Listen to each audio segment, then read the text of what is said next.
Less than 1.1% of death row inmates who are executed in the US are women. 17 women have been put to death since 1976. Here are all the crimes they committed, as well as their final words and last meals. Velma Barfield, North Carolina, November 2, 1984. Stuart Taylor, a widower, was her boyfriend at the time. She used Taylor's account to write fake checks to fund her addiction. She infused his beer and tea with rat poison made of arsenic out of fear that she had been discovered. Taylor deteriorated quickly. She brought him to the hospital when his condition worsened, where he passed just a few days later. Taylor had been poisoned with arsenic, according to an autopsy, and Velma was taken into custody and accused of killing him. Her defense claimed she was insane throughout the trial, but this was rejected and she was found guilty. The death penalty was suggested by the jurors. On the witness stand, Velma gave the district attorney a round of applause as he concluded his remarks and gave the impression that she was careless and heartless. Her last meal, cheese doodled and Coca-Cola. Her last words, I know that everybody has gone through a lot of pain, all the families connected, and I'm sorry, and I want to thank everybody who have been supporting me all these 6 years. Barfield wore pink pajamas and an adult diaper as she was put to death. She was 52 years old. Carla Fay Tucker, Texas, February 3, 1998. She started touring with the Allman Brothers Band when she was 13 years old. She started hanging out with motorcyclists in her early 20s, and on June 13, 1983, she and Danny Garrett and James Labrunt broke into another biker's home to steal a motorcycle. During the robbery, 2 people were killed, and Garrett and Tucker were convicted of committing the murder with a pickaxe. She had become a born-again Christian while serving her sentence, and George W. Bush, the Texas governor at the time, had to decide whether to grant her request for clemency, which he ultimately declined. As a result, this issue gained national and international attention. Her last meal, a banana, a peach, and garden salad with ranch dressing. Her last words, yes, sir, I would like to say to all of you, the Thornton family and Jerry Dean's family, that I'm so sorry.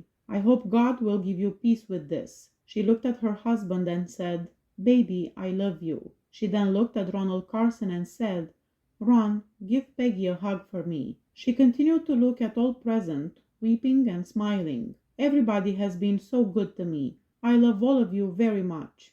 I am going to be face to face with Jesus now. Warden Baggett, thank all of you so much. You have been so good to me. I love all of you very much. I will see you all when you get there. I will wait for you. Judy Buenoano, Florida, March 30, 1998. Buenoano received the death penalty for killing James Goodyear, her husband, in 1971. She was also found guilty of many charges of grand theft for the purpose of insurance fraud, and it is believed that she also committed multiple arson crimes for the same reason. Her last meal, broccoli, asparagus, strawberries, and hot tea. When asked if she had any last words, she said, no, sir. Betty Lou Beets, Texas, February 24, 2000. She was found guilty of murdering Jimmy Don Beets, her 5th husband. On August 6, 1983, Beets reported her husband missing from their Henderson County, Texas home. Later, Robert Branson, her son, would testify that Beets had urged her son to leave the house and declared her intention to kill her husband. He went back to the residence 2 hours later and discovered Jimmy Don Beets dead from 2 bullet wounds. He assisted his mother in hiding the body in the house's front yard before Beets called the police. She was 62 years old at the time of her execution, and she had 5 children,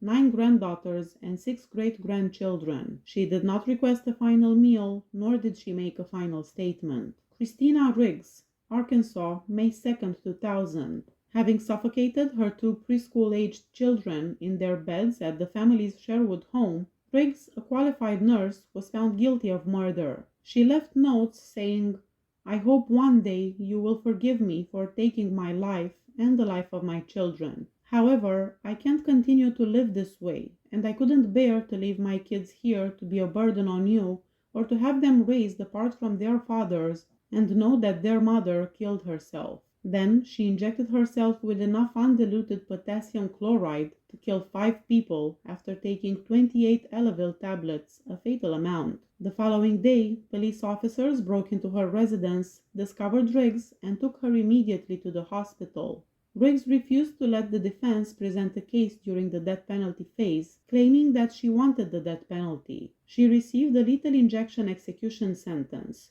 Riggs gave her attorney a thank you and a tight squeeze of the hand. Her last words were, "I love you, my babies." Her last meal, a supreme pizza, a salad, and pickled okra. Wanda Jean Allen, Oklahoma, January 11, 2001. For the 1988 murder of her lover Gloria Leathers in Oklahoma City, she received a death sentence in 1989. The relationship between the two ladies who had met in prison was tumultuous. Following a protracted argument between the couple that started in a neighborhood shop, continued at their home, and ended outside the police station, Leathers passed away. Allen insisted that she had acted in self-defense and that Leathers had repeatedly attacked her with a hand rake at the house and then outside the police station. When Allen was pictured in jail, the rake wound on her face was still visible. Later, in 1995, Wanda Jean Allen underwent a thorough evaluation by a psychologist who discovered clear and convincing evidence of cognitive and sensory-motor deficits and brain dysfunction that may have been brought on by an adolescent head injury. Her last meal request was a bag of chips.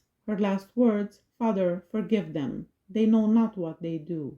Marilyn Plants, Oklahoma, May 1, 2001. For roughly $300,000 in life insurance, Plants recruited her teenage boyfriend Clifford Bryson and his friend William McKimble to murder her husband. He was attacked with bats when he entered his house after work while Plants and the kids were sound asleep. Plants got up and told them to burn him to make it appear as though it had been an accident. They took him to an isolated area, doused him in gasoline, and set fire to his pickup. McKimble testified while pleading to life. Bryson and Plants were tried together. In 2000, Bryson was put to death. Her last words, "I want to tell all of my family that I love them very much, especially Trina and Chris." She was referring to her 2 children who did not attend the execution. "What God has given me is love, and I have overcome the world.